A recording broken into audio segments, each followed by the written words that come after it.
So when are you going to move into that new house?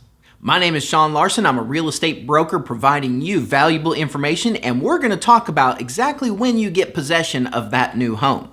So you've searched all the homes, you got one under contract, you went through an inspection, and everything's awesome. You make it all the way to the closing table, and even before the closing table, what do? You start making arrangements to move in, don't you? You might have the moving company coming. You might have recruited friends to help you move in that day. But have you checked to see exactly when you get possession of that home? Because sometimes it's not when people think. So let's back up to that contract part. Somewhere in your contract, it should have stated when you actually get possession. Because a lot of people think once they go to the closing table, and the closing table means their part of the closing, because it'll vary per region, but a lot of times the buyer and seller never meet each other, and a lot of times they're not closing at the same place. They may have their own title companies or their own attorneys where they're doing their closings. So that means the closings are often happening at different times.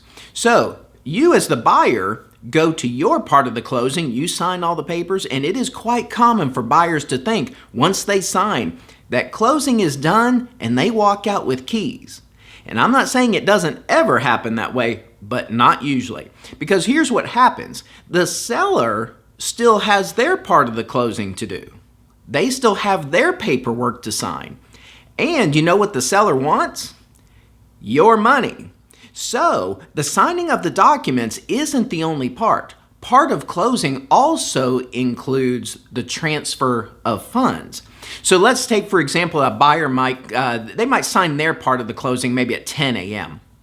The seller might be signing theirs at 2 p.m. So the buyer most likely is not getting possession at 10:45 when they're done signing their paperwork. They are going to have to wait until the seller signs their paperwork and the funds are distributed. So if you have a moving truck arranged for noon, guess who's going to be waiting? That's right, you. That moving truck isn't going to be able to go ahead and start unloading into the home. And if you have friends recruited, they're not going to be able to assist either. So that's kind of weekday scenario. Let's go ahead and push it all the way to Friday. And I'm going to give you an extreme example that does happen. Okay, let's say, for instance, we're on a Friday afternoon. The buyer, you still do your signing at 10 o'clock. Let's say that the seller's schedule doesn't let them sign too early, so the seller's going to sign maybe closer to 4 o'clock or 4:30. So they go ahead and sign, and the first thing that pops in your head is, okay, we'll be moving in that night. Maybe, maybe not, because what may have happened is some of the signing may have happened after banking hours. So if there is a wire transfer involved, that might not be occurring on Friday, which means the funds weren't distributed on Friday. Guess who might be waiting until Monday? That's right. The buyer might not be getting possession at all on Friday. Now that can happen on any day where a late closing takes place. So even on a Tuesday, it might mean a buyer's not going to get possession on Tuesday, and they might be waiting until Wednesday.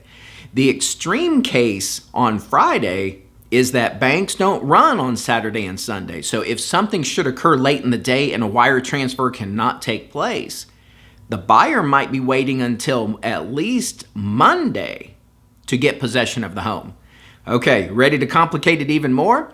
Let's say, for example, that moving truck came across country, is sitting at that home on Friday afternoon, and you learn that you won't be getting possession of the home that day.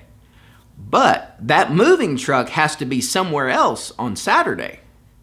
See what I'm getting at?